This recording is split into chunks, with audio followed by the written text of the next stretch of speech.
Advaita Radha Gora Bhakta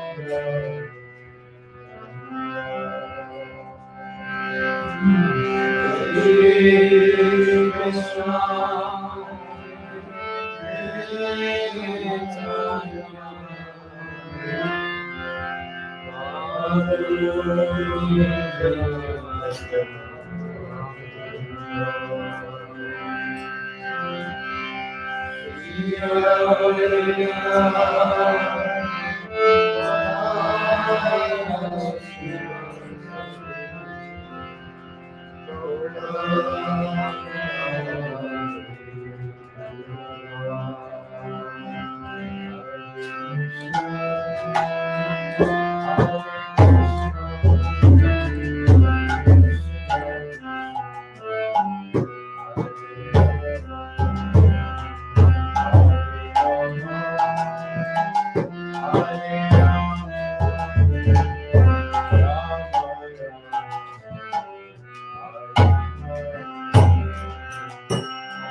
Welcome back, devotees. We heard a very engaging katha from Maharaj this morning on Brahma Stuti from the 10th canto. And now he's going to be helping us dive into Gora Lila. Personally, from what I've heard from Maharaj, I of course appreciate what he's bringing out through his book. And the other thing I really appreciate... Just a little something, give us something right, just for a moment. Yeah, help him out. Anything? Nothing? Yes, wait. Yeah, we'll help. Yeah, the bus station buddies, they never fail to, especially when the weather warms up. Their bhakti grows as the weather grows. I'm sorry. And their bus, The bus is right. Just wait. It's right here. The bus. He's going to grab you something. I didn't need. Okay, I see you later. Thank you. All right. Okay, please now. Thank you. Sorry, timing, bad timing. Krishna. Chinese, I didn't talk to him. He just like walked up the stairs. I went to get some. There was no paper plates, otherwise I was ready to. Next time, He's about to scoop down. settle Just down wave his first. hand. So anyway, back to Maharaj. The other thing I really have appreciated about Maharaj and his katha is how seriously he takes Gora Lila. It is not some kind of means to an end when Maharaj speaks of the pastimes of Mahaprabhu. Sometimes can subtly be maybe come off, you could say. Maharaj speaks of Gora Lila as the summit, which as Gaudiya Bhaktas ought to be the way that it's understood and felt and heard. So I'm especially excited for today's katha, and Maharaj will be focusing on Gora Lila the next few days. And then, of course, as you mentioned, Navadvip Mandal Manasa Parikrama. Maharaj will bring us around Navadvip over in Ypsilanti at Ford Lake next week. So thank you, Maharaj.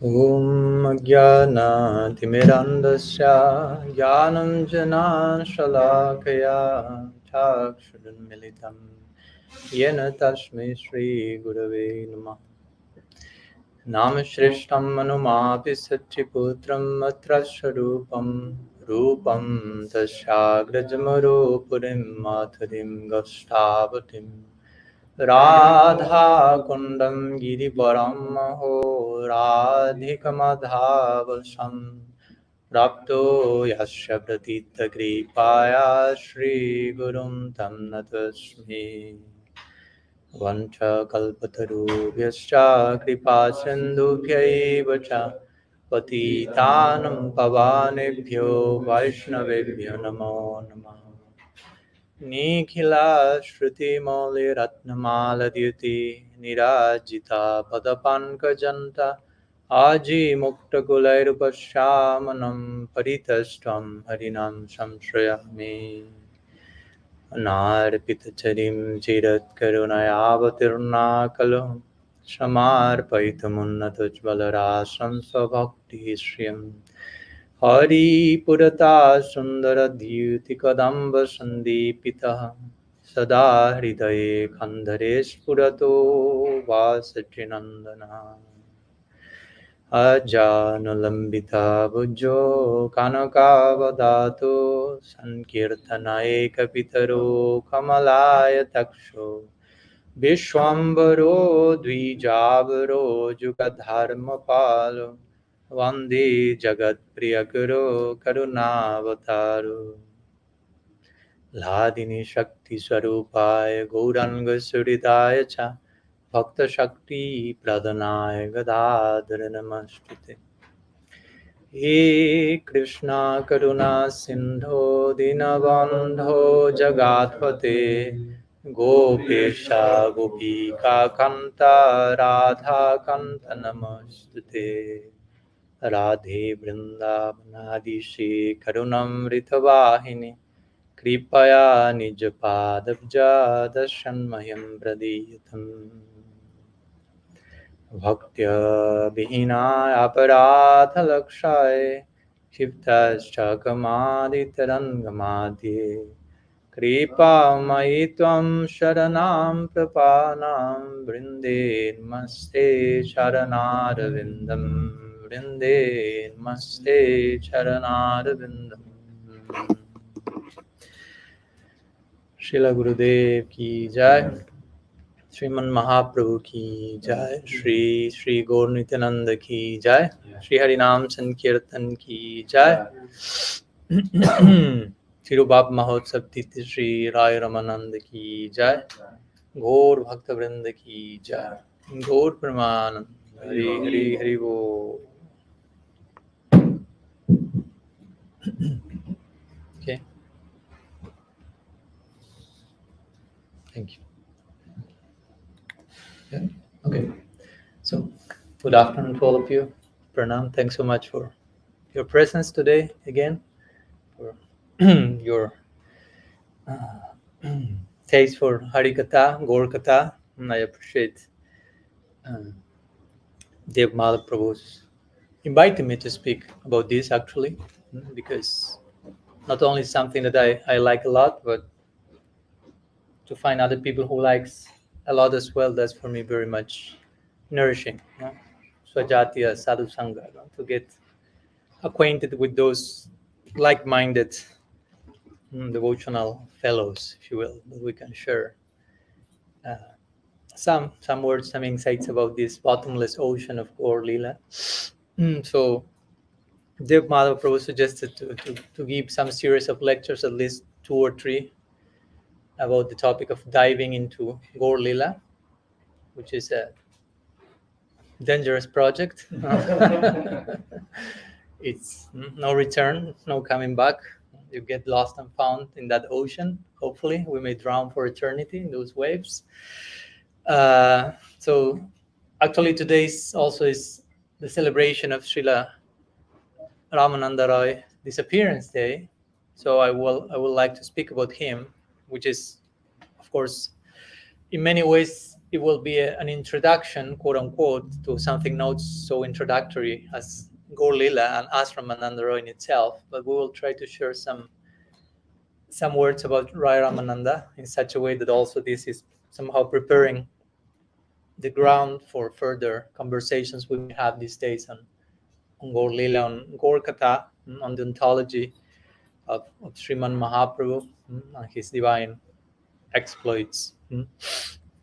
So, in connection to today's celebration, which is the Tirobhava Mahotsava, or sometimes called Virahotsav, or great celebration of separation, again, we enter into the realm of paradoxes. Celebrating separation, we need to recalibrate our mode of thinking to find there's something to celebrate in separation. Or as Srila Siddhar Maharaj will say, there is sweetness in pain. That's possible. But for that, you have to, again, change your angle of vision, because generally the idea of pain is, as much as I can avoid that stuff, I go for it. What to speak of go and finding sweetness there. Yeah, basically. And we are, of course, we are not masochists, but there's a place for suffering, for sweet suffering. As my Guru Maharaj likes to say, I don't know, in the old Indian times, some sadhu may come to a village and he will speak for a week, whatever, Ramayana, big tragic narration, if you will, one after another. And during the whole week, the whole audience is crying, hearing that katha. And when this week ends and the sadhu leaves, everyone starts to cry because they cannot continue crying, basically. I say, but why are you crying so much? Stop crying. No. Like if you are seeing a movie and you are crying, and I come and say, why are you crying? Stop that movie. I will almost jump into my neck and say, now not Maharaj. I will break all etiquette at this moment. Allow me to cry. Something like this. No? So today we are celebrating, we have a festival of separation. We are celebrating the Tirobhava of Sri Raya Ramananda. Especially Tirobhavas are celebrated in our tradition. Even in some Gaudiya lineages, they only celebrate Tirobhava. Actually, they do not even celebrate any Abhirbhava at all. But the Tirobhava is like especially focused as the portal and entry point through separation to attain eventual union with the person we are celebrating. And of course, for me, it's very important to spend some time speaking about all these different festivities in our Panjika and our Gaudiya calendar. Sometimes devotees may have more the idea of case, if it's Janmashtami, Gaur Purnim, Radhastami, Baladev Purnim, okay, you let me know. But appearance day of, I don't know, Jagadish Pandit, I don't have a clue who he is. No? Tirobhava Raya Ramananda, that's not that important. So we can skip that and send me a message when we have Gaur Purnim or something like that. So that's not the idea. That's my point for sure. No, because especially the fact that we don't have a clue about who those personalities are, that's speaking about how much we need to know about them to begin with. And as much you get to know about them, you will never say, I don't care for that people. The fact that we say I don't care for that means I don't have a clue who they are. And that shows how much I need to know who they are. Why? Because all these personalities are eternal associates of Bhagavan, whether Krishna Lila, Gaur Lila.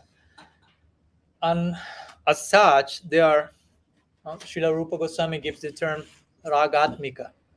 So Ragatmika means someone who does not only has prem, but someone who, let's say, is prem, is made of prem. Raga Atmika. Atmika means one's whole being. Atma can mean body, can mean soul, can mean mind, and in this case means all of those things are composed of rag, are composed of passionate love for Krishna. They are not like normal tatastha jivas, but they are special Swarup Shakti Nitya Parishads. So my point is, these personalities are made of prem, and the goal of our life, hopefully, is prem.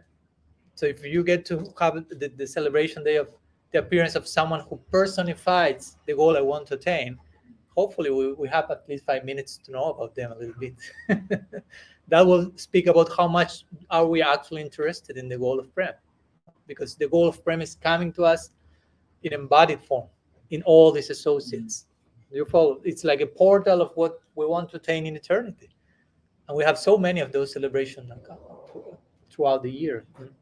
So anyhow, some words about why we are spending some time today about speaking about Sri Raya Ramananda.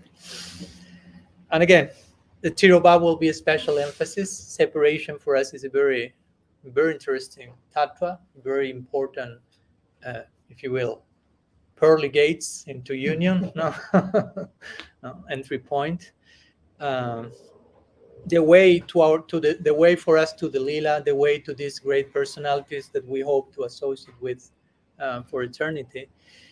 And interestingly, we are speaking today about Sri Raya Ramananda and separation, and it is him who said to Mahaprabhu, we will go more in detail to that in a few minutes, in the famous conversation they had, Ramananda Samvad. At one point after the first part of the conversation, what Mahaprabhu inquired about Sadhya Sadhana Tattva, tell me which is the goal and the process to attain that. Then it starts like a, how do you say in English? Like a chit chat, they say? Like very quick questions and answers. No? So Mahaprabhu, and one of the very first questions that Mahaprabhu is asking to Raya Ramananda is, what's the greatest suffering? And Raya Ramananda says, Krishna Bhakta Viraha Vina Dukkha Nahi Ar, which basically means, apart from separation from the devotee, I do not know of any other suffering. So he knows how to suffer. Again, goal of life is not to stop suffering, but to learn to suffer, basically. Sometimes we're much like running from suffering. I want to be happy, I don't want suffering. And I get the point. In our first class in the temple, it's okay that we deal in that way, but eventually we will learn there is a place for suffering in eternity. So it's not so much about stopping the suffering, but like polishing our embrace of suffering, if you will. So he said this unique idea. Okay, you put lots of butter now.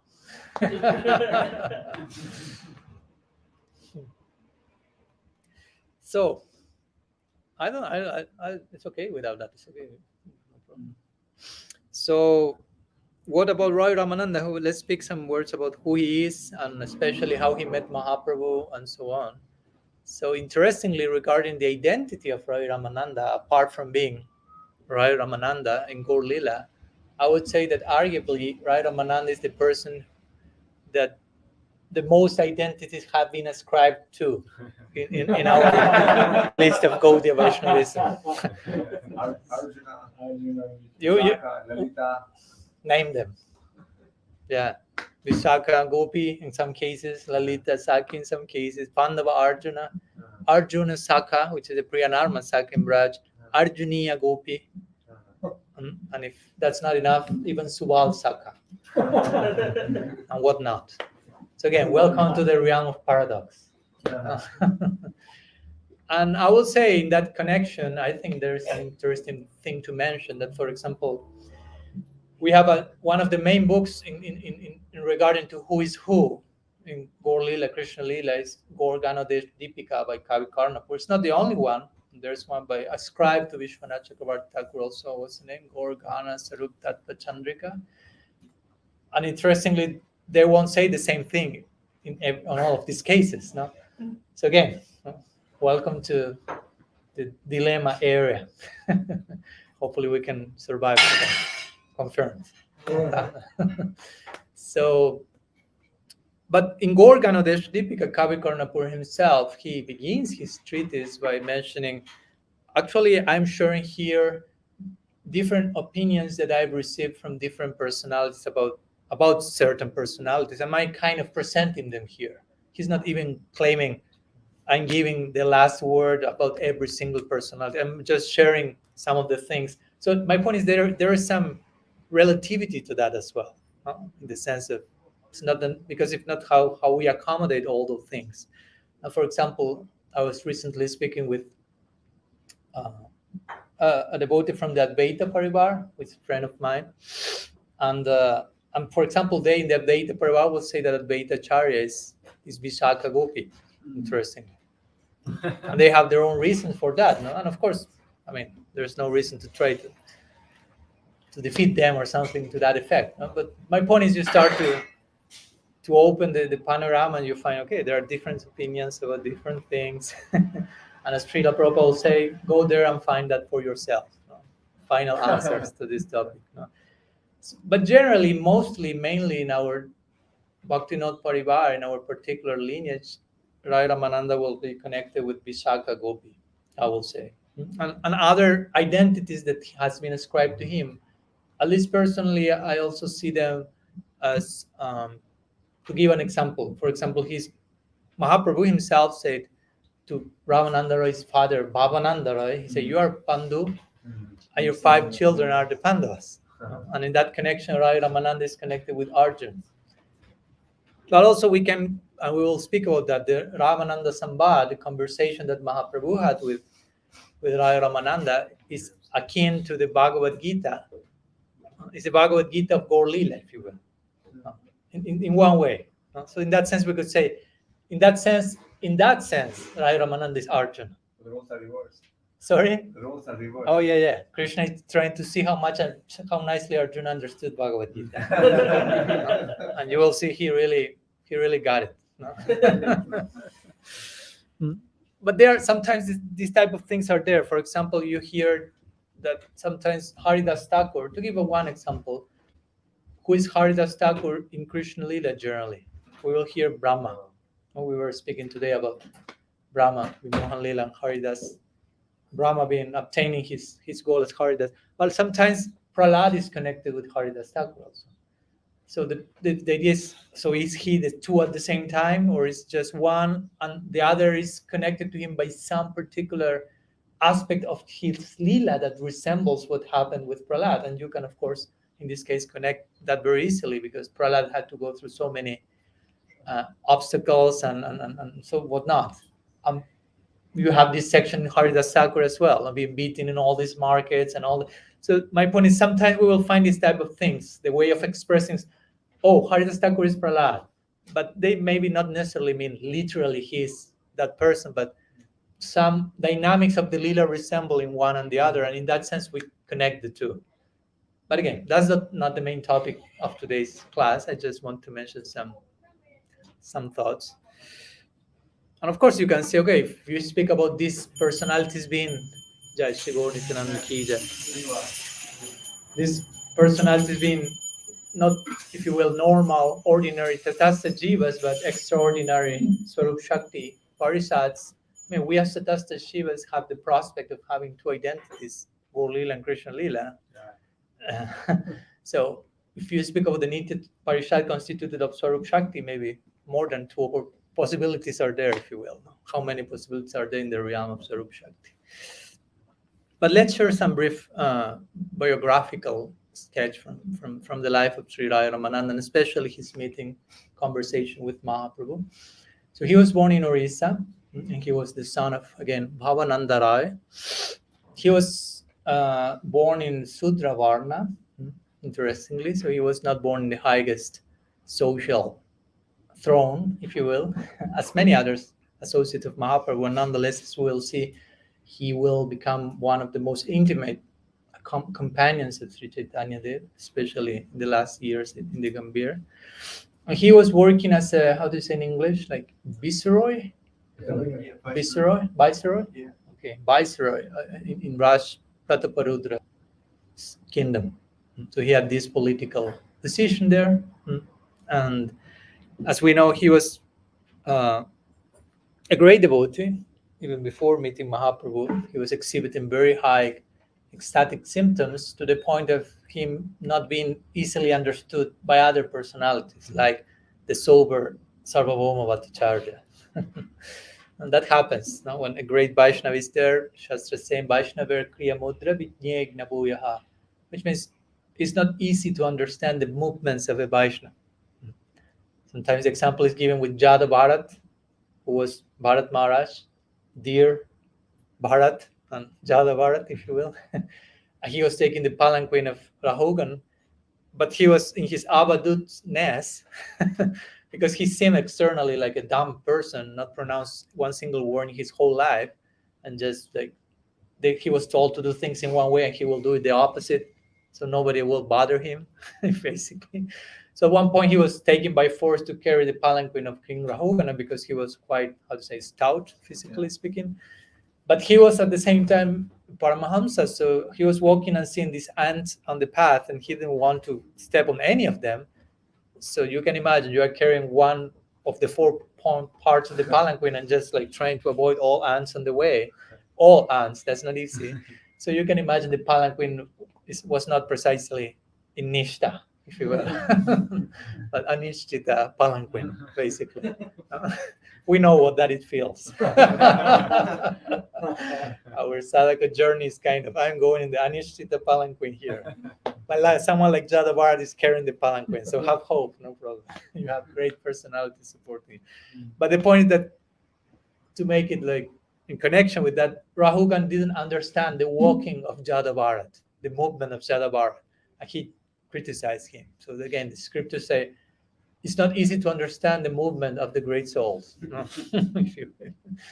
So So Ramananda Rai was considered, he's defined even in Chaitanya Charitamrita. And please don't be scared with this term. There's a place for that as a sahaja. Oh my gosh. Because generally we ascribe a negative implication to that. No? Sahaja means he or she who wants things cheaply, no? A cheap lover, if you will. Someone who wants to rush, in the words of Srila Sridhar Maharaj, where angels fear to tread. No? But that's not the only application of sahaja. Sahaja, ja means like janma, with birth or born with, and saha means with. So born with, someone who has inborn, in the good sense of the term. So Ramananda Roy was what we may call aprakrita sahaja. Srila Prabhupada, there are three, we can speak out three levels of sahaja for a minute. And I'm mentioning this why? Because Ramananda Roy, being Visakha Gopi, he was deeply absorbed in Krishna Lila, and we have this famous instance where he's totally engrossed in teaching the Devadasis in Jagannath Puri to dance in front of Jagannath. But he's even at moments touching their bodies, absorbed in Gopi Bhav, and showing them how to present themselves for the pleasure of Jagannath and different mudras and movements. But of course, externally, that can be he's a sexual predator or something. No. And Sarvabhauma Bhattacharya, who was a pretty sober personality, as we know, before being converted by Mahaprabhu, after being converted by Mahaprabhu, he lost all sobriety. He started. But at that point, he said, I don't understand that Ramananda Roy very well. And they knew each other because Sarvabhauma was kind of the guide or guru, if you will, on some level to Queen Prataparudra, like sober person in the kingdom, and Raya Ramananda worked there. So he did this type of things, but that belongs to the category of aprakrita sahajism, if you want to put it like that.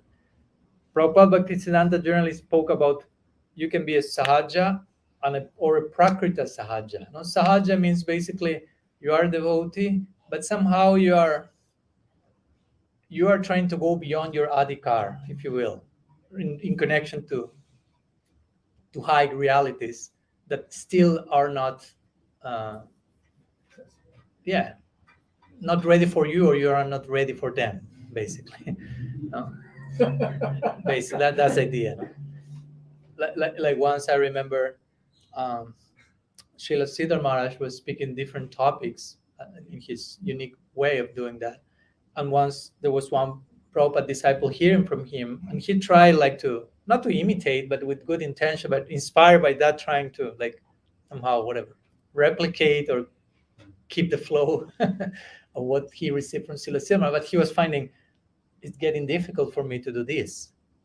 I cannot do it. So he asked my Guru Maharaj and said, how does Srila Sridhar Maharaj do to speak about such deep topics at every moment?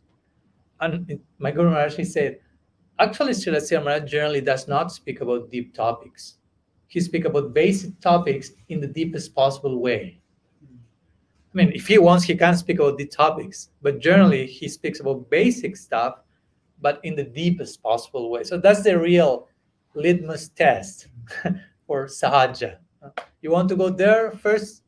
Let's go to the basics in the deepest possible way. How much capacity do we have for doing that? It's much more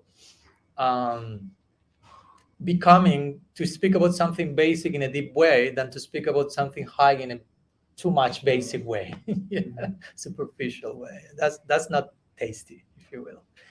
So the first idea of sahaja means that, I mean, you are on that platform, if you will, without bad intention, but it's some. Then you have prakrita sahaja, what Prabhupada Bhaktisiddhanta will say, which means you are already, like you are organizing Rasa Lila every night on the corner and have your gopis in town and all this type of gross imitation and indulging in other levels of distorted interpretation of the Lila. But then you have aprakrita sahaja. So prakrita means mundane, and aprakrita means it seems mundane, but is supra-transcendental. That's a term for Krishna Lila, basically. You have adokshaya and you have aprakrita. Adokshaya means something which is overtly transcendental, like Vaikuntha. That's overtly transcendental. Everyone has 2 extra arms there. I mean, you realize I'm in some extraordinary place here. No? But if you go to Vrindavan, it seems like it doesn't seem too transcendental for the untrained eye. You say, this seems like rural, uncivilized village people. Of course, you pay close attention, you realize this is above Vaikuntha even. So that's a prakrita. Seems mundane, but it's way beyond even Vaikuntha. So Raya Ramananda was an aprakrita sahaja, someone who has real spontaneous attraction and love for Krishna in the most transcendental possible way. So again, Sarvabhauma Bhattacharya, in the beginning, he was not able to grasp Raya Ramananda.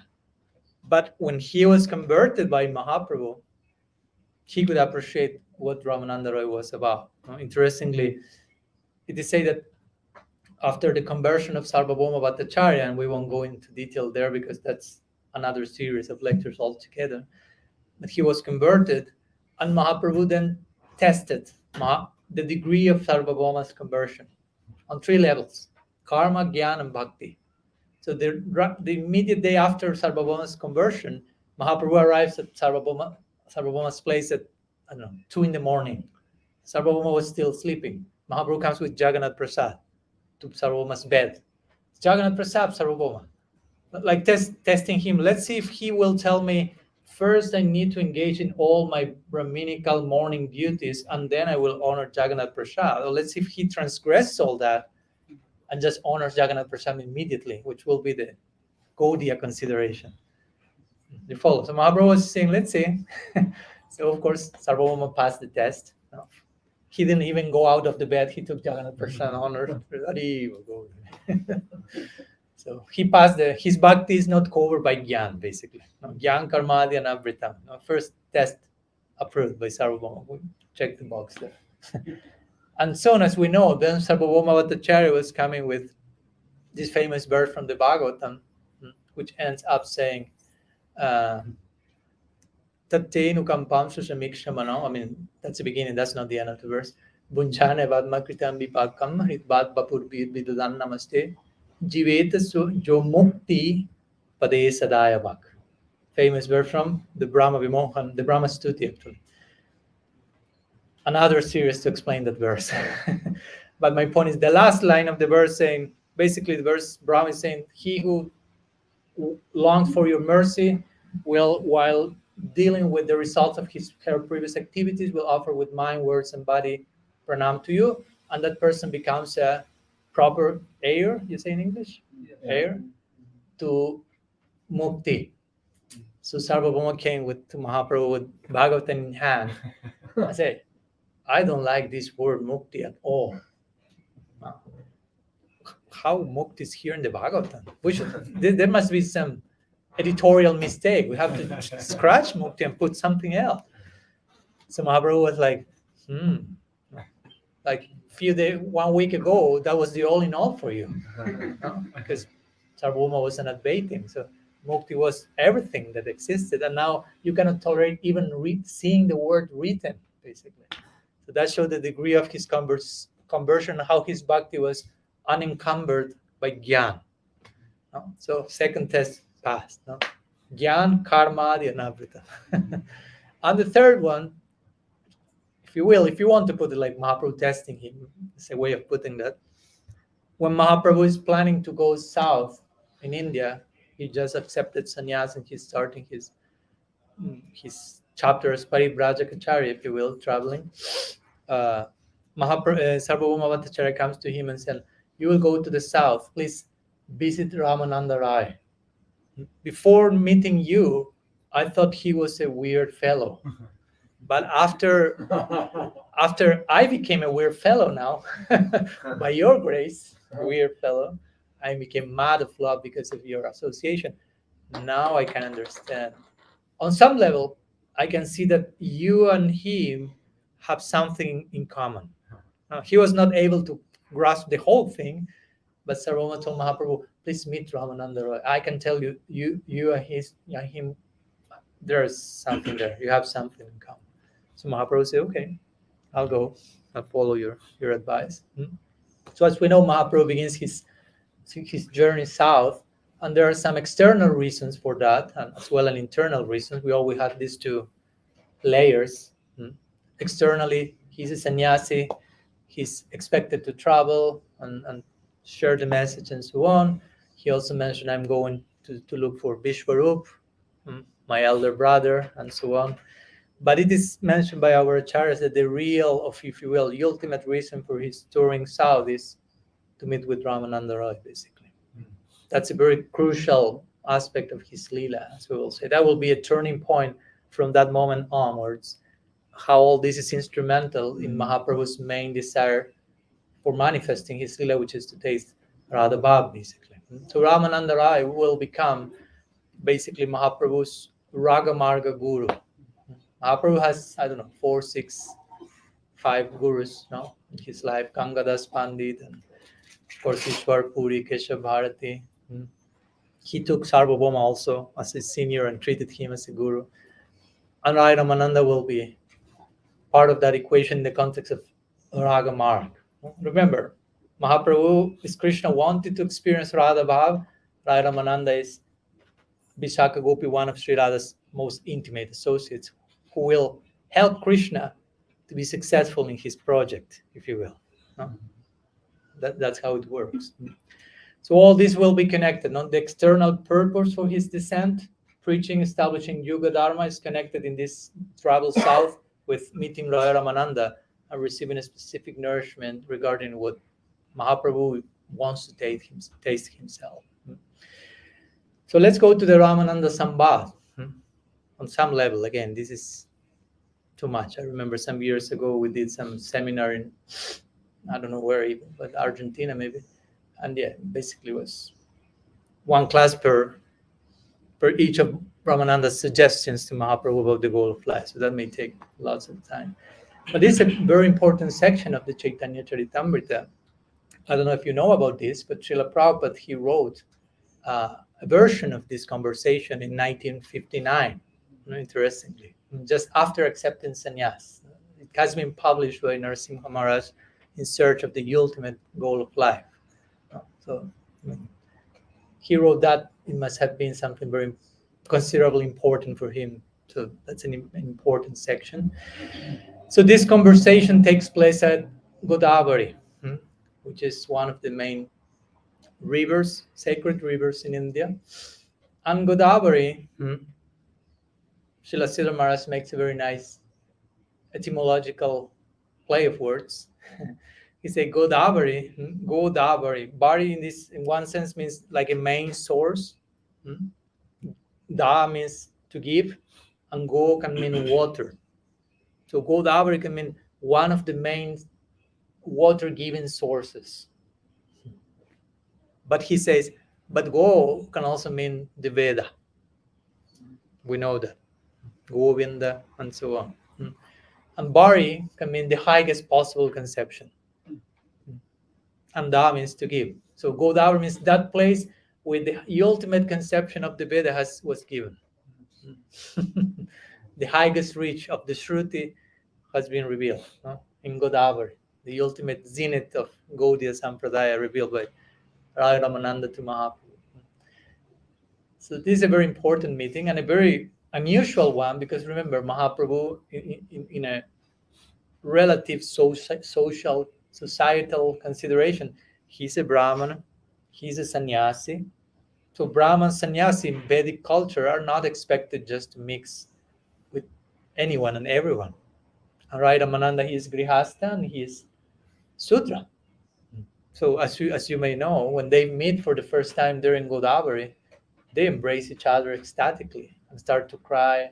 And again, socially speaking, you are not supposed to see a sannyasi embracing a Sudra, and what to speak, crying with each other and rolling on the ground. So that was a very, of course, that shows the proper transgression of Varna Ashram Dharma in the context of Bhakti. Sarva dharmam parityaja, as eventually it's said in Ramananda Sambad. Kiva vipra kiva nyasi sutra kinena. Say Krishna tattva say. So, but on the external level, that was a social clash, if you will. But this so-called Sudra was actually, as we mentioned, Vishaka Devi, Vishaka Gopi, in the role of an aprakrita sahaja, as I mentioned before. And this so-called sannyasi was actually Sri Krishna in the role of Sri Radha. It's important to keep in mind what's going on beyond the surface. So Krishna inquiring from one of Radha's dearmost, if you will, how to culture her bhav. And of course, that's the beginning of this systematical culture that Mahaprabhu will then eventually have in Gambhira for 12 years without interruption, no longer being a public figure, and totally immersed into the main purpose of his descent, ultimately. So then with them, they meet each other and they will start this samvad, Ramananda samvad. Samvad means conversation, basically. And as we have been speaking recently, that's the ideal type of, to begin with, human interaction. You also have Jalpa and Vitanda, and I've spoken about that in my book. The Jalpa and Vitanda mostly have to do with non-conversation in the name of conversation on one level or another. Like, okay, I hear you, but I'm just waiting for my turn to speak and convince you about what I'm already convinced about, or not even allow you to speak and just jump in on top of you and shout what I think is the ultimate truth. So if you want to call that conversation, okay, that's your problem. But Bada or Sambad has to do with real conversation, which means both sides are not thinking about being right. Any of the sides are thinking about defeating each other, but they are really praying, let truth defeat us all, if you will. Let be conquered by truth. And that's why we say Kijai so many times per day. Kijai means all victory of, all of those personalities that we adhere, that Kijai, after, may them be victorious over me, may conquer me. May I be conquered by truth. That's basically the conclusion. So in this Ramananda Sambhava, we find a very nice example of being conquered by truth. Krishna himself being conquered by Ramananda Rai's conclusions, as we will see. So as we mentioned, in one sense, Ramananda Sambad can be considered as the Bhagavad Gita of Gaur Lila. We can poetically say it again. If we want to see Ramananda's Arjuna, okay, now Krishna is testing Arjuna. How nicely you understood Gita. So let's go again, but like the teacher, if the teacher wants to test the student, will say, okay, now you give class today. And the teacher will sit as a student. Okay, let's see. I have some questions. And of course, we will see he understood it pretty nicely. And interestingly, we can see if we want to connect Ramananda Sambad with the Gita, we could say all those things that are like fully blossoming in the Ramananda Sambad, somehow they are implied in the Gita. Although the Gita is not speaking about Radha Bhav or anything like that, explicitly, somehow it's there. Because remember, and that's, again, I don't want to get too sidetracked, but Gita was spoken in Kurukshetra. Was that the first time Krishna was in Kurukshetra? He was there before? Yeah. What happened there? Something pretty interesting, as you may know. He met the gopis and Sri Radha after 100 years of separation and so on. So my point is, he has some scars from his previous visit, and when he's speaking the Gita to Arjuna in a totally different context, a totally different role, at times he cannot avoid, but especially there are some sections in the Gita that acharyas have highlighted in that connection, like the Chatushloki of the Gita.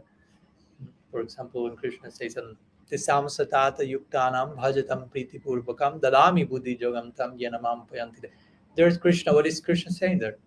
To those who are totally dedicated to worship me with full priti, with love, I give them the intelligence through which they can come to me. So you can ask, but if you are worshiping Krishna with full love, which necessity do you have of intelligence to go to him? I mean, you already are there if you have full love for him. So what's the meaning of this verse? Of course, there's more subtle interpretations, like say, for example, that verse speaking about Gopi Bhav and the gopis are wanting to meet Krishna at night, and Krishna will give them the intelligence to sort all the obstacles to find him eventually for Rasa Leela at night, and sort out all the different tests that they have to go through. Or at midday, that's even more risky. The Madhyam Leela, where gopis Radha have to meet with Krishna, Radha Kunda, full day, full sun there. I mean, that's not so easy. That requires lots of skill and assistance. So anyhow, my point was all the things that are in the Ramananda Sambad, somehow they're in, if you want to put it, seed form in the Gita there. That's not, so we don't conclude, Gita is like just introductory. Let's go to Ramananda Sambad. I mean, if you can find Ramananda Sambad in the Gita, okay, you can go to Ramananda. You are already in Ramananda Sambad. So in the same way that we could say Bhagavad Gita is the very essence of the Mahabharata, I think if you take Bhagavad Gita from the Mahabharata somehow loses its real purpose for us, at least. Similarly, we could say if you take out the Ramananda Sambad from Chaitanya Charitamrita, there's a very important piece missing in the whole puzzle. So that's a very important section. So what's the context of this Ramananda Sambad? There are two important things that Mahaprabhu presents when asking Raya Ramananda to speak, and I would like to highlight them. The first one is he's telling Ramananda, please speak to me about Sadhya Sadhana Tattva, which means about the goal of life and the means to attain it. Interestingly, he's asking first about the goal and then the practice to attain the goal. He's not saying start the practice without having a clue about the goal, because it makes no sense. I mean, if I practice in something, it has to be with some goal in mind, at least on some level. So first the goal has to be established, and then the practice follows accordingly. Like when you have with the GPS, you first have to put, I want to go here, and I am here. What's the path in between? Like my Guru Maharaj likes to say, when you go to a shopping mall, well, hopefully you don't, but just in case, you have these big signs that you want to go to shop 108. So it says, okay, shop 108, but you need a second point of reference. It makes it doesn't help just 108. The other one is you're here. So then you can establish the whole thing. So it's very important to have proper Sambandha Gyan, to have, at least in a general way. Again, it's not that in day one you already know all the details of your ultimate goal, but at least you know, okay, all this is converging in Golok Vrindavan, if you will, in Nityanavad. We are not going to Vaikuntha generally. Brahmar Gita is appearing. These are devotional. No, please Okay. don't close the door. They don't stay. It's okay. No problem. I like Brahmar Gita a lot. I remember I was giving Brahmar Gita last year, and so many bumblebees will come when we were speaking Brahmar Gita. I was like, what's going on here? So, at least in a general way, it's important to have an idea. What's the general notion of my goal? So, what's the general mood of the goal? And then, of course, I will embrace a certain practice, and as much as I do that, the nature of the goal will become more specific, and in turn, the nature of my practice will become more specific, and the nature of the goal will become more specific till I reach there, basically. And because our path, Raga Bhakti, is, I would like to call it the path of specificity. It's not a generic abstraction. It's very detailed. Gradually, again, it's not that in one single day you swallow the whole thing. But any relationship is very detailed. What to speak of a relationship with the divine. So that's a very important first point that Mahaprabhu establishes with Raya Ramananda. Please speak about the goal and then the practice. And then he says, well, and while you establish that, please, whatever you say, support it with Shastra. Which is, again, another very important point if we are to have this type of conversation. He didn't say just share whatever you feel and however you feel inspired to say, no, let's have some perimeter, some context, some parameter here. No? So, because again, as we always mention, we are to culture what's called Shastriya Shraddha. No? Shraddha means to have faith in the import of revelation, what Shastra, what the scriptures are telling to us. We'll speak more about that in a few days in one lecture in connection to my recent book about the importance of having our faith being nourished by what revelation is telling to us, basically. So these are two main points to begin with that Mahaprabhu is establishing while asking Ramananda to speak. Please, again, Sadhya Sadhana Tattva and then Shastra Praman. So now you tell me, Mahaprabhu is saying to Ramananda, what's the goal of life? I will mention this very briefly because, again, this is total separate series of lectures in that connection. So what's the very first thing that Ramananda presents as the goal of life? Mm-hmm. So he quotes Vishnu Puran and he says, Varnashram is the ultimate goal of life. Mahaprabhu says, Ehu Bahya, which means that's superficial. Agge Kaha Ar, which means try to augment that truth. So that's interesting, I will say, because although Varna Ashram, of course, is not the prayojan for us, nonetheless, the fact that Raya Ramananda first mentions that implies if you want to attain the ultimate goal, in some way, this has to be in place also. And when I say Varna Ashram, I refer to the gist of that here, which implies Varna Ashram is basically a system for psychophysiological balance, to be a sustainable human being according to your nature, vocation, how you can be, as my Guru likes to say, develop yourself horizontally so you can grow vertically. So that's the gist of Varna Ashram. We may not be able to reapply Varna Ashram as the old times, if you will, in society, but the gist of that is I have to be a balanced human being. That's very important because in the name of becoming a transcendentalist, you have to integrate your humanity in that equation.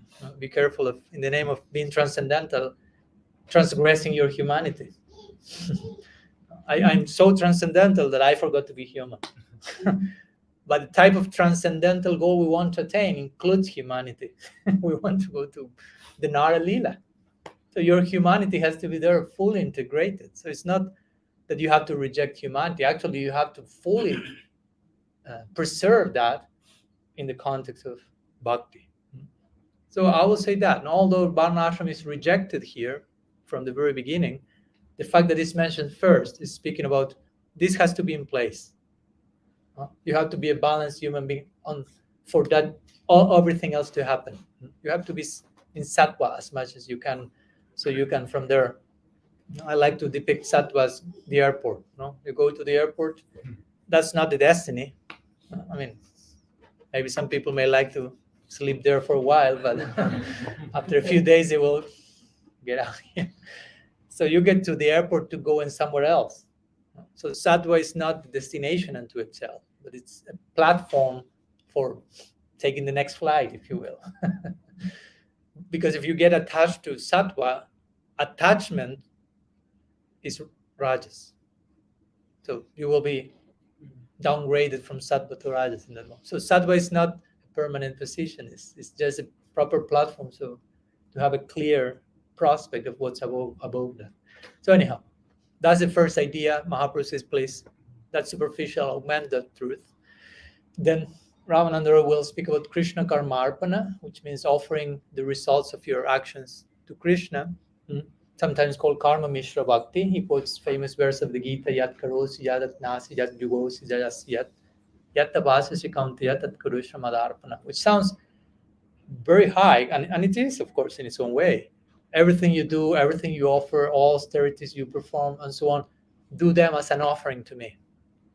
But actually, the Mahaprabhu will say that's superficial. Go on. They're like, wow, that's superficial. Of course, for Mahaprabhu, that he has a high level of high standard. But the idea is that in this type of practice is I'm doing something and then I offer that to Krishna. But our idea is I offer myself to Krishna and then I do something.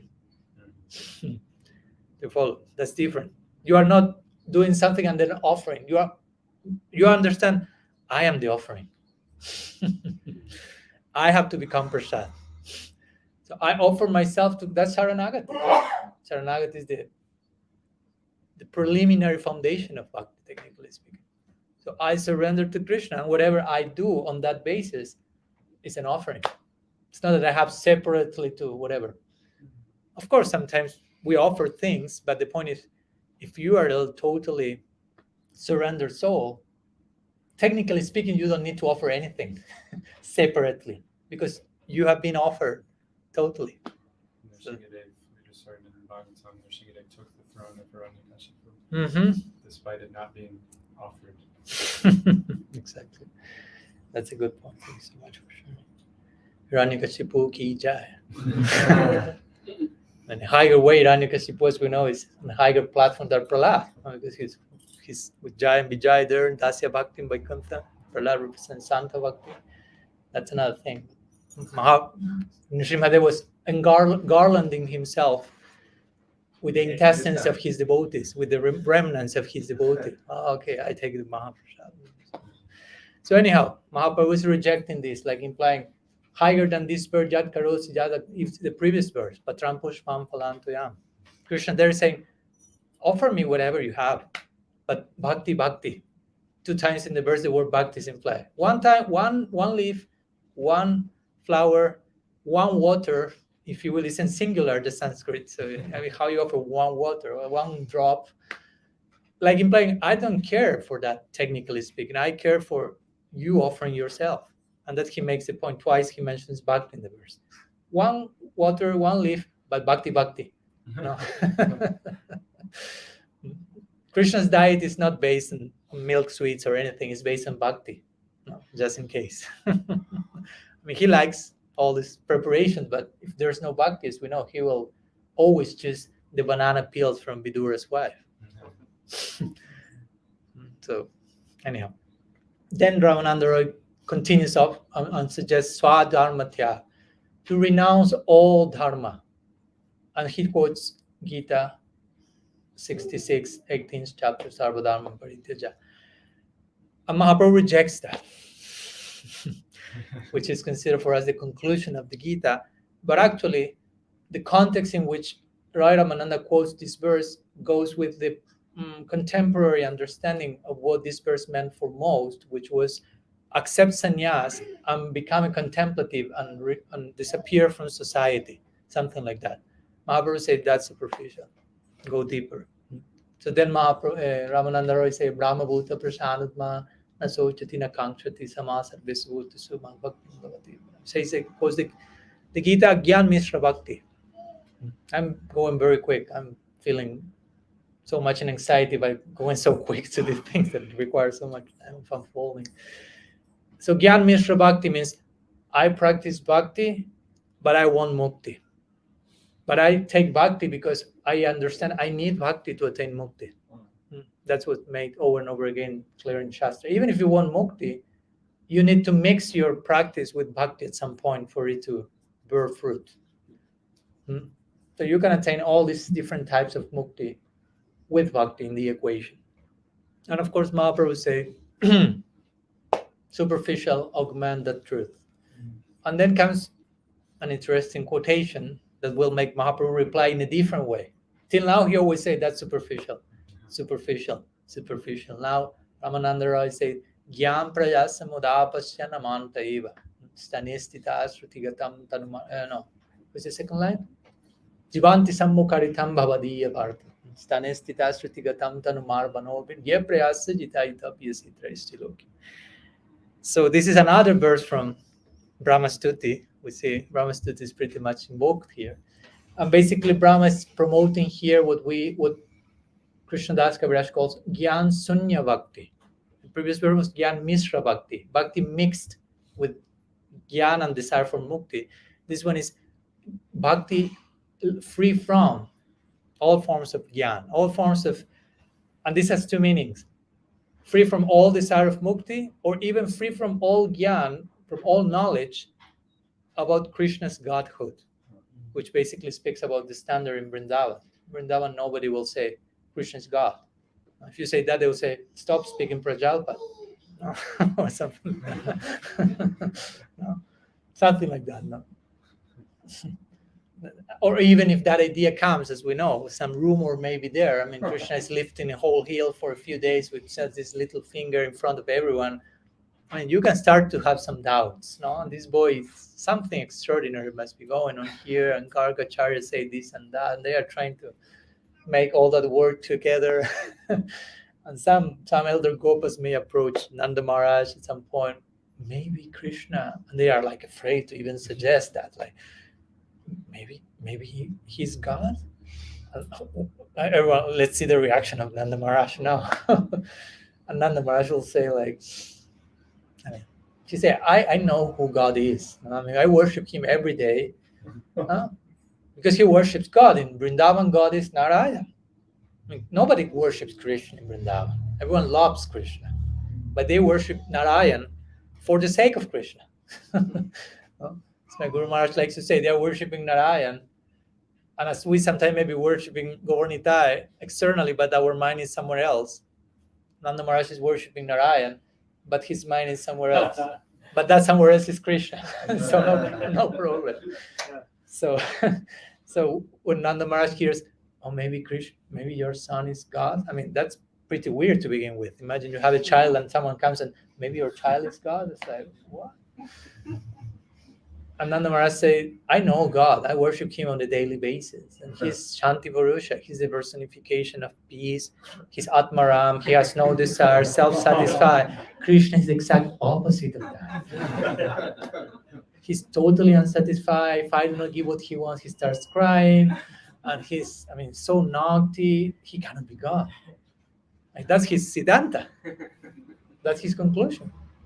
If you go to Yashoda and tell her Krishna's tu Bhagavan Swayam, he may just run after you and try to tie you to a mortar also. Stop saying nonsense. So that's very interesting, because all Shastras say Krishna is Supreme Personality of Godhead, but you go to Vrindavan and nobody will say that there. Interesting. So the Bhagavatam is saying Krishna is Supreme Personality of Godhead as an entry point, and then you reach 10th canto and nobody's saying that anymore. But first you have to understand that. You have to know Krishna is God, so someday you forget Krishna is God. And Narayan becomes God. But again, everyone will worship Narayan only for the sake of Krishna. Like once Krishna was in Rasa Lila with the gopis, and he disappears, and the gopis start to look for him running here and there, and Krishna appears as Narayan on the way. He shows 4-arm form, and the gopis are running and suddenly meet Narayan, and they only have one question in mind to ask Narayan, which is, where is Krishna? You are God, you are omniscient, you know everything. Can you tell us where is Krishna? Krishna is like, oh my gosh, no. This is too much. And Krishna is not replying because he's totally choked up. What can I? And the Gopi say, for some reason God is not replying. Let's continue looking for Krishna. Let's go. And Krishna like that. So that's a very unique psychology you find in Braj. Now we have to be ready for that. So this is Gyan Sunya Bhakti. That's my point. They have no clue, if you will, Krishna is God. Srila Srimas will call that Gyan Sunya Bhakti, brain dead Bhakti. Of course, this is not an invitation to be lazy intellectually. No? Try to get it right. If you use properly your head, as my Guru Maharaj likes to say, you use your head to soften your heart. Do not try to soften your heart without using your head. But use your head to soften your heart. If you don't do it in that direction, your heart may become a rock, just stuck here. So when you do that properly, your head will show its own limits and tell you, I cannot go any further here. No. So then you can enter another realm. So my point is, I'm sorry to digress for a minute, Ramananda Roy is saying this, Gyan Sunya Bhakti, this is what Brahma said. And Mahaprabhu is not saying that's superficial. Say, oh, I like that one. So please continue on the basis of that. Because again, that verse is showing the foundation of Brajabhav. So, okay, we can progress from here on. So again, Ramananda Roy will say, okay, let's speak about Prem Bhakti in the context of Raga Bhakti. And he will quote this famous word from Rupa Goswami, Krishna Bhakti Rasa Bhavitamati Kriyatam Yadi Kutopi Labhyate Tatra Laulam Api Kalam Molyam Janma Koti Sukritar Nalabhyate. Which basically, this is a very nice verse, and actually Srila Prabhupada said, I was inspired from this verse to name my society Krishna Consciousness Society. And this verse speaks about Bhakti Rasa, the concept of Raga Bhakti, and how the price to pay to attain that, exclusive price is, the currency there is greed. You are expected to pay in coins of greed, if you will. not any other, you can perform millions of lifetimes of pious activities. That's not the currency, sorry. Tatra laulyam apyakalam molyam. So he presents this idea to Mahaprabhu. Mahaprabhu says, okay, nice, but still, go on. So now he's speaking about Prem. Generally, we are accustomed to someone ask us officially, what's the goal of life? We say Prem. Mahaprabhu saying, we are just like, how to say when you start the car and you're warming the car a little bit. So we are getting somewhere, but still the car didn't start it yet, but we are warming the whole thing here. So that's an interesting idea. And again, this shows how much detailed is the revelation that comes to us in our tradition. Just to give you an example of how the idea of Prem is still abstract. Because you can tell, okay, Prem is the goal of life. So I tell you, okay, which type of Prem? Prem in Vrindavan, Vaikuntha, Ayodhya, whatever. I say, Braja Prem. Or Prem from Krishna. Prem from which face of divinity? Narayan, Ram for Krishna. Okay, next question is which Krishna? Dwarka, Mathura, Vrindavan. Okay, which type of Prem from Braja Krishna? There are a few varieties there. Just in case for you to know, there are some options. It's not that there's only one single thing, and if you are not there, you are not part of the Gaudiya Sampradaya. Of course, there is a specific focus, a main reach, as we know, but there are some other inspirations there. As I like to see, be careful with becoming racist. What? Racist. Racist or racist? How do you say? But what happens when you are racist in the context of rasa? You become racist. When you say only this thing is the real thing, everyone else is in Maya or something. It's not like that. So someone may say, okay, I go become more specific, Madhurya rasa. Okay, with Madhurya, which type of Madhurya Bhakti? In Vrindavan, you have Sambhoge Chamai, Tat Bhavi Chatmika, direct connection with Krishna, serving she who has that connection. So I go with, I mean, it's not that you choose like this, like if you go to supermarket, give me one of that. No, I mean, it doesn't happen like that. I'm just giving the example. Okay, Manjari Bhav, Tat Bhavi Chatmika. Okay, under which Yuteshwari, group leader, under which Manjari leader. My point with all this is from the idea of Prem to all this level of specificity, there's some way to go. And we need to go that way to reach there. It's not that I don't have a clue where I will end there, but somehow I expect to, at the end of my life, like, be thrown into some place that I have not even chosen personally in the first place. So gradually, the idea is our progress will become more and more specific. So again, Mahaprabhu said, continue this Raga Bhakti line, because just in case, this is what Mahaprabhu came to establish mostly. Prema rasa niryasa karite ashwadan raga marga bhakti loke karite prachara. He came to preach, to do prachar of raga marga in this world.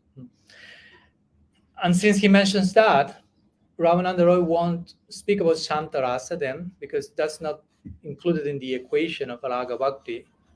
Mostly we are speaking about Charibhav, Dasya, Sakya, Vatsalya, Madhurya.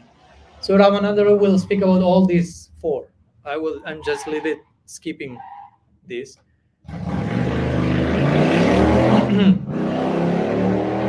And reach the zenith point of Madhurya Rasa, which again, objectively speaking, we'll say that's a higher thing. the sweetest thing. But subjectively speaking, someone may say, that's not the highest for me, or that's not the sweetest for me, or that's too sweet for me. Like if you tell me, okay, which is objectively speaking the sweetest fruit, I don't know, let's say mango. I don't know if that's that's in the top one, but let's say mango. Someone say, well, Maharaj, yeah, objectively speaking, that's the sweetest fruit. But objectively speaking, but subjectively speaking, I like apples more. And it's okay. You follow my point? Yeah. So that's why Krishnadas Kaviraj Goswami will say every devotee will feel their relationship with Krishna is the best. And every one of them is right. So we are not again in the racist Gaudiya party or something like that. So Mahaprabhu asked Ramananda, please continue augmenting this truth, developing this idea. So inside Madhurya Prem, what's there? So Ramananda Roy will speak about Radha Prem. Remember, all this is in the context of Mahaprabhu being schooled by Vishaka Gopi about how he can do his own homework in the best possible way in the Gaur Lila. So Radha Prem, and Mahaprabhu says, go further. So Ramananda Roy says, till today, nobody ever asked to go further. Anyone in religious history has asked, is there more? So like we are entering into unknown region here, basically. So that starts to show how Gaur Lila becomes like an extension of Krishna Lila, no? An upgraded version of Krishna Lila, if you will. Krishna Lila 2.0 or something. So Ramananda starts to describe the glory of Sri Radha, her qualities, and how that reaches a point that Krishna himself, God, becomes her servant. He says in Chaitanya Charitamrita, Sisha Guru Nath Radhika Premam Nath. I'm a student in Sri Radha's dancing school, and her Prem Natya, her loving dance, makes me move in so many. I'm like a puppet in her dancing school, basically. So that's the God we worship, a God who puts his head on the ground at the feet of love. Srila Prabhupada will say every religion teaches that God is the most worshipable object, but we teach who is the most worshipable object of God. God has his own altar, basically. So this reaches this point. For example, this happens in the Gita Govinda, as you may know.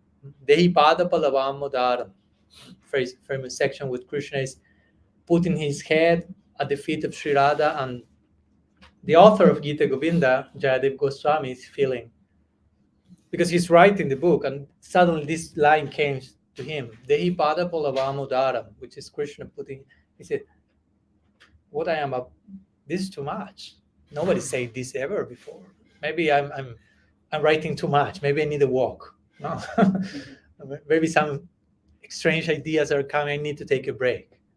So as we know, he leaves the house, and eventually he returns, and his wife, Padmavati, she's having lunch, and he says, "Why didn't you wait for me for lunch?" I say, "What do you speak about? You already took lunch like an hour ago, and now I'm taking the rest." I say, No. I left like 2 hours ago, and I'm coming now. No. You're getting old. You're forgetting. You came, you had lunch. Maybe you're hungry again, whatever, but you already came. You had lunch. And they was like, what's going on here? So he looks at the section where he had his like palm paper, if you will, or he was writing. And he says that was put in a different position as that how he left before leaving. So he goes closer to that, and he finds that this line that he was only thinking about, the Hipada Palavamudar, was written there. So he realized Krishna himself came disguised as Jayadev Goswami to confirm the fact, yes, I put my head at the feet of Sri Radha. Bas. So that's a very important statement. That, of course, here Ramananda Roy is, again, further unfolding. So then Ramananda Roy, he gives some tattva in the context of presenting all these higher points of bhava, and he feels himself like a puppet in Mahaprabhu's hand, he himself saying, I mean, supposedly I'm teaching you, but you are actually making me dance as you want, basically. Mahaprabhu says, is there any more? Anything else? He says, there is something else, but I don't know if you will be happy with it or not. Interesting, intriguing. After all this, there is something else. And this is called Prem Vilasa Vivarta, which is, of course, a very high confidential topic. Basically, Vivarta means like bewilderment. It's another way of saying vimohan, basically. And basically has to do when Sri Radha and Krishna reach a level of empathy in union that both of them forget their own individual identities. Not in the context of impersonal Brahman or something like this, no, but in the context of some form of loving merging in each other, fully immersed in seeing themselves as one another, basically. So Sri Radha feels herself to be Krishna, and Krishna feels himself to be Radha, basically. So this is a very high topic, and Ramananda says, to speak about this, I'm not able to quote any Shastra. We are going beyond Shastra here. We are creating a new Shastra, basically. Standard revealed text, that's far away. No? Shrotam api upanishadam dure harikatamrita. Jiva Goswami quotes in Bhakti Sandarbha. This is one of the few verses ascribed to Mahaprabhu, apart from Sikshastakam and apart from Naham Vipro Nachana Rapatir, this one, who says, Shrotam api upanishadam dure harikatamrita. All these sober statements from the Shruti and Upanishad, like Tattvamasi, Aham Brahmasmi, Soham, they're far away from where Harikatha can take you. That's another journey altogether. So anyhow, Ramananda Roy says, I cannot quote Shastra, but I will present a poetry composed by myself. So Raya Ramananda was a poet, a Rasika. He wrote Jagannath Bala Natakam, another plays. So he starts to quote this particular poetry, and how does Mahaprabhu react? Till now, Mahaprabhu, as we know, first he said superficial, go further, and then, okay, nice, augment the truth. And when Raya Ramananda starts to sing his poem, Mahaprabhu goes and shuts his mouth. Stop. Enough. You are speaking too much here, if you will. So huge silence comes there, if you will. And Jiva Goswami says in Gopal Shampoo that silence is the state of the highest communication, where nothing else needs to be said. So, I mean, I will say a little bit more, but they reached that place. I have not reached, of course, that place. So why Mahaprabhu put his hand on Ramananda Roy's mouth? Because again, when we speak about Prem Vilas Vivarta, again, this means Radha and Krishna seek to become one in love. I mean, love is all about becoming one. Again, not one in an impersonal sense, but one in a dynamic sense. Yeah, Shri Gaurnitananda. Can I continue? No problem. Okay. Sorry for overextending a few minutes, but just to close. Kirtana also. Okay. You're well on your. Once Prabhupada Bhaktisiddhanta say Harikatha is the Swarup of Kirtan. Interesting. That's a very interesting concept. You just sort of warmed up. Okay, you say so. Okay. So the point is, again, when they try to become one in love, the union becomes so strong, as I mentioned, that Radha feels herself to be Krishna. Krishna feels himself to be Radha. Radha's heart becomes Krishna's. Krishna's heart becomes Radha's. So somehow they exchange hearts, if you want to put it poetically, trying to become one in love. But nonetheless, they remain two. Radha has become Krishna, Krishna has become Radha, but still we have Radha and Krishna. They still are not one in love, in the dynamic way that love tries to create this unity, if you will. So as close as they try to become, the duality of the two remains. Now you have Radha and Krishna, but now, again, inverted positions, basically. So in this section of Ramananda Sambad, the zenith of that, we find, if you will, the ultimate solution to their dilemma, which appears in the form of Mahaprabhu, basically, where the two become one in the dynamic sense. Radha Krishna Pranay Vikritilla Dini Shakti Rashmati Katmano Api Vipura Deha Vidam Gatot. Chaitanyakyam Prakatam Tadvayam Chaikyam Aptam Radha Bhava Dyuti Shubhaltam Nomi Krishna Sarupam. So this verse is mentioning, Bhagavan, well, in one sense you can say the absolute is one. There's Advai Gyan Tattva, the absolute is non-dual. You can speak about two in a dual sense. But for the sake of Lila, the one becomes two. Shakti and Shaktiman and Shakti takes form, not in time. Please do not enter into the when that happened, Maharaj. And these two, again, in the context of Lila and loving interactions, seek to become one again. That's what love is about. So the result, that union, again, in the dynamic union, because again, Mahaprabhu is Krishna in the mood of Radha. He's not Radha Krishna in every sense of the term, because still we have Radha in Gaur Lila as Gadadhar Pandit. That's another series of lectures altogether. But they become two in the form of, Krishna and Radha Bhav. So it is said that basically Mahaprabhu is hearing this, and if you will, Ramananda Roy is, by saying that, he's like, speaking about Mahaprabhu. So Mahaprabhu says, you are saying too much. No? I'm being too exposed here. No? But interestingly, Mahaprabhu covers Ramananda's mouth, but he gives him a particular darshan, as you know. No? And what's the darshan Ramananda Roy has? Mahaprabhu and Radha Krishna. No? So he's saying, stop saying that, but he's confirming, yeah, you were okay when you said the person of Gaur. So again, this darshan further confirmed the poetry that Raya Ramananda quoted. As Prabhupada Bhaktisiddhanta will say, Mahaprabhu Sri Chaitanya Radha Krishna Nahe Anya Rupa Nog Janera Jivan.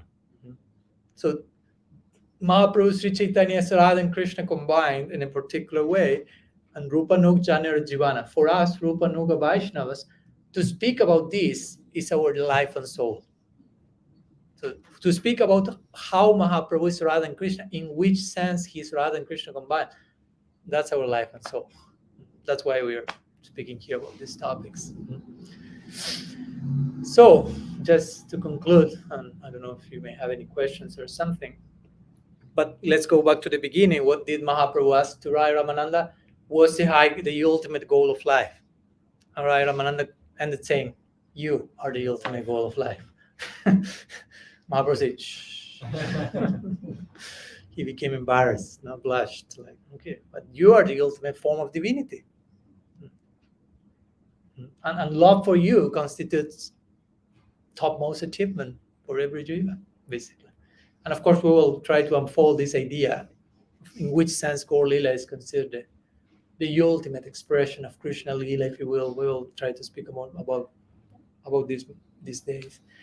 So basically, that in connection with Ramananda Sambadas, as you know, after this, Mahaprabhu is so satisfied with Raya Ramananda that he says, please, quit everything you are doing and come with me forever, something like this. Because he was working at the government at that time, as we know that he asked permission to Prataparudra Maharaj to quit the government, and Prataparudra Maharaj, another great devotee, he said, okay, you stop working and I will pay you doubled for not working. No.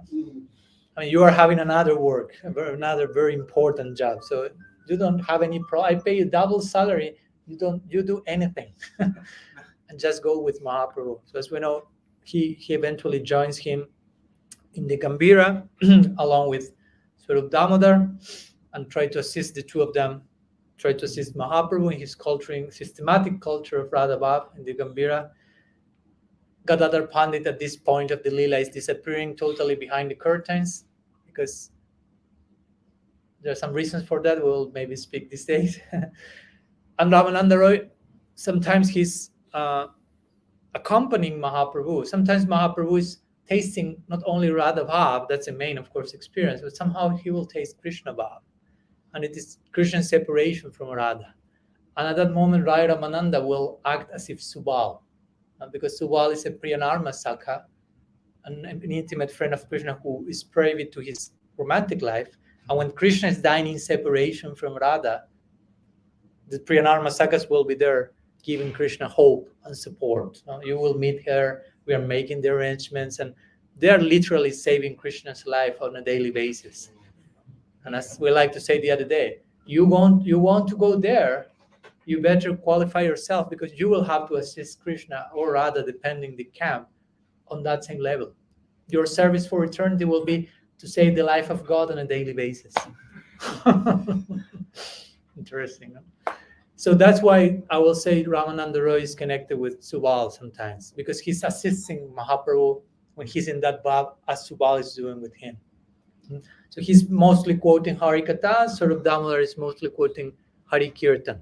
So Mahaprabhu is like nourished by Hari Kirtan, Hari Katha, Hari Kirtan, Hari Katha. So this combination should be always go together. I always remember Madhavananda Prabhu emphasizing this idea. No?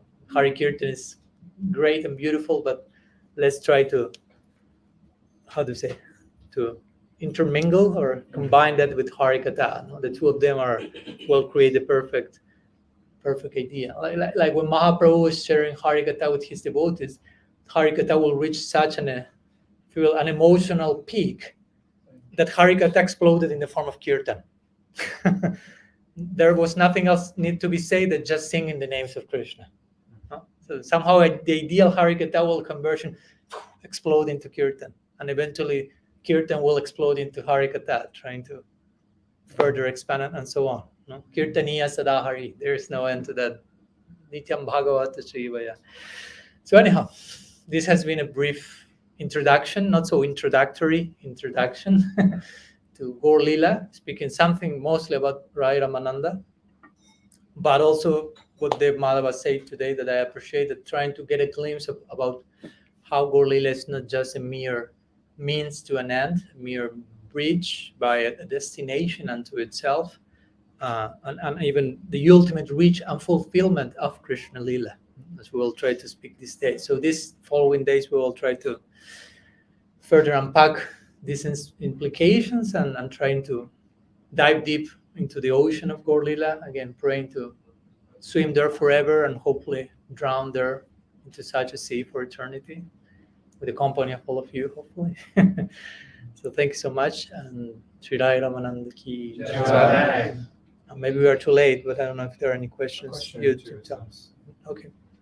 You began, Maharaj, speaking about kind of the different understandings of who Ramananda Roy is, and you spoke to kind of reasons why where Ramananda is kind of exhibiting all of these different moods. So is it to be understood, Kavi is giving his, the opinions that he's heard from sadhus. Is it to be understood as something of a bit of a revelation of like what's the purpose of understanding Roy Ramananda specifically, or any associated Mahaprabhu, from these different angles? Like, how do I take that as a sadhaka in my approach to this? Yeah, I would say to begin with that the main purpose of a book like Gaur Ganodesh Deepika, and for this we have to do some like historical journey. This book appears, of course, after Mahaprabhu's passed away, if you will, and it's kind of quite a foundational book to further establish the Gaudiya Sampradaya, to further establish Mahaprabhu, and in this case his associates, and create this parallel with Krishna Lila. Because we have to understand that we're Goswamis, they were like the architects of the Sampradaya, they wrote these books, then came all these other biographies of Mahaprabhu, trying to make the case, our Bengali boy is God. My point is, it's important to think, in India, at every single moment, there's a new avatar around the corner every single week. No? So how to make the case that actually this is not just one more of those, but why? This is pretty recent. So they make it. My point is, we take that for granted from day one, because we come to the temple, oh, he's Supreme Personality of Godhead, Mahaprabhu is Krishna. Okay. But at the time, that was another thing, to establish the Sampradaya, to establish who Mahaprabhu is. And Mahaprabhu is never alone, because whenever Krishna executes his Leela, he's accompanied by his associates. So that's also a very interesting situation in Gaur Leela, because Gaur Lila Mahaprabhu is not being a devotee from the beginning. He's more like a pandit, and everyone loves him. He has all the qualities except he's a non-Vaishnava. And everyone is praying, may he become a Vaishnava, may he become a Vaishnava. And he becomes a Vaishnava by the prayers of the Vaishnavas, if you want to put it like that. And when he becomes a Vaishnava, he becomes such a Vaishnava, and all the devotees start to wonder, we never saw a Vaishnava like this. It's too much Vaishnavism. So they start to wonder, like similarly, like in Vrindavan, maybe he's God. Maybe Mahaprabhu is God. And they will conclude, by if he's God, where are his associates? Because he's always with his associates. And they have a further epiphany. Oh, we are his associates. So they start to awake to their eternal identity in the context of the Lila. The Lila is unfolding in that way on earth, in the chronological, in the Bhoma Lila. There, oh, he's God, and we are his associates. And we are in a new Lila with him, new, quote unquote. No? So I would say that the Kavi Karnapur's Gaur Ganadesh Deepika is pretty much instrumental in trying, not so much like to, as I mentioned, basically to determine in a conclusive way who is who, only this, because he's sharing some other options, but in making this point, all these personalities have their place in Krishna Lila, because Gaur Lila is Krishna Lila. It's an extension. Parishishta Lila is called sometimes, like an appendix of the book. The book is over, but you make full circle in the appendix. There's something else that needed to be said. Gaur Lila is Parishishta Lila. So I would say that for us as sadhakas, of course, each of us are in different situations and we may need different things. But the main point of the book is not so much how do I figure out who among all these 7 personalities is Raya Ramananda or something like that. But this point of all of them are coming from Krishna Lila. This is nothing else but Krishna Lila in upgraded version, if you will. And so that's the main thing, like to build this faith in Gaur Lila as being non-different from Krishna Lila. As much as we may like to say upgraded version, still is Krishna Lila. We cannot make difference between Navadvip and Vrindavan. That's Dham Aparat. If you make difference between Gaur Lila and Krishna Lila, that's Lila Aparat, if you want to put it like that.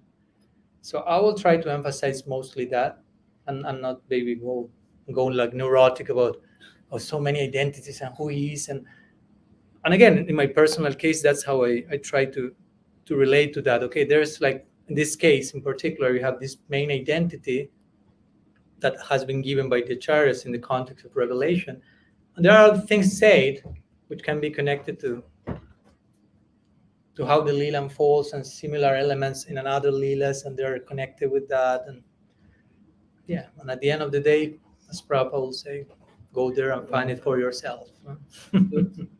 So just, if I'm understanding, it's just really to kind of emphasize what you're suggesting. It's to really emphasize the connection, to be able to see the interplay of these two leaders that are going on. Yeah. If you study all this, I mean, that will be a long topic to speak about, but the main 7 biographies of Mahaprabhu, there are main 7, although we will, of course, emphasize Chaitanya Charitamrita and Chaitanya Bhagavat, but there is Chaitanya Charit Mahakavya by Murari Gupta, Chaitanya Chandradai Natakam, 2 biographies by Kavi Karnapur, 1 by Chaitanya Mangal, and so on. There are 7. Shibor Nityananda Ki Jai. And all these 7, if you analyze them, there are 7 appear in different times, and each of them is kind of presenting a more nuanced and detailed description of who Mahaprabhu is, which is the ultimate purpose of his. In the very beginning, he's more depicted as the Lord of Vaikuntha or something like this, and Yuga Avatar function. And then you start to have more and more all this converging into Chaitanya Charitamrita, which in detail there is a description of the reasons for Mahaprabhu coming and so on.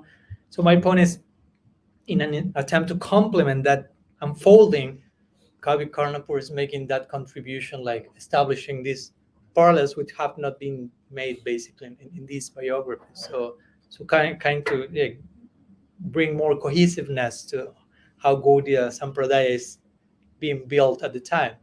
Remember, it's a time that the whole thing is still being placed, if you will. So, okay. So it's last question from today. Yeah. Maharaj, I've always wondered this, that when we say that, as per Brahma Samhita, Bhaktisiddhanta Saraswati writes there that one gets two for the price of one, practicing Krishna consciousness, one gets a form in Gaura Leela, another form in Krishna Leela simultaneously. And when we say this, how do you understand Srila Prabhupada and Srila Bhaktisiddhanta? Are they already participating in Gaura Leela, or do they have another Gaura Leela form and then a Krishna Leela form? What is the understanding on that? I mean, you are asking me if they are. Do they have another Gaura Leela form? Since they were here, they were If also they're Nitya Siddhas already, then is that their Gaura Leela form? Acharya. So you are not asking me if now, if you will, they are having those two forms, but if they had those two forms where they were on earth or something? well. Is that their Is that the eternal Leela of Srila Prabhupada that would be, Abhay Chandra with Bhaktivedanta Swami Prabhupada and same for Bhaktisiddhanta? Of course, in Gaura Leela. In Gaura Leela, there won't be sannyasis. We won't be Brahmin Kishore in Gaura Leela. Our identity will be Brahmin Kishore. So, as Mahaprabhu being a sannyasi here, but generally we don't project to serve him in Nitya Navadvip as a sannyasi. That's a naimitika Leela, or like a incidental Leela. In the same way, we may be sannyasis here. I'm one. But my eternal prospect is not to be sannyasi. So just in case not to over absolutize sannyas ashram. I mean, that's temporary, basically. But of course, we will consider that both Prabhupada Bhaktisiddhanta and Srila Prabhupada, they will inhabit Gaura Leela and Nitya Navadvip in the forms that we got to know about, if you will. And that's why in many cases, these high caliber sadhus, when they pass away, they are put in samadhi. Samadhi means also the body is preserved. And because the idea is with salt and all this stuff, like the idea is in that same body, fully spiritualized body, they are existing a little bit younger, young Brahmin boys. In that body, they are serving Gaura Leela eternally. And that's why we have the pictures on the altar. The altar is a portal to eternity. So they are there basically, serving there basically. So, yeah. And of course, in Krishna Leela as well. Okay, I think we can stop here today. Tomorrow we will continue with some further discussions. Thank you so much. Srila Gurudev ki jai, Sriman Mahaprabhu ki jai, Shri Gaur Nityananda ki jai, Tirobhava Mahotsava Raya Ramananda ki jai, Gaur Bhakta Vrinda ki jai, Gaur Pramananda. Vancha Kalpatarubhyascha Kripa Sindhubhyaiva cha Patitanam Bhavanebhyo Vaishnavebhyo Namo Namaha. Ananta Koti Vaishnava Vrinda ki jai, Gaur Hari Bol.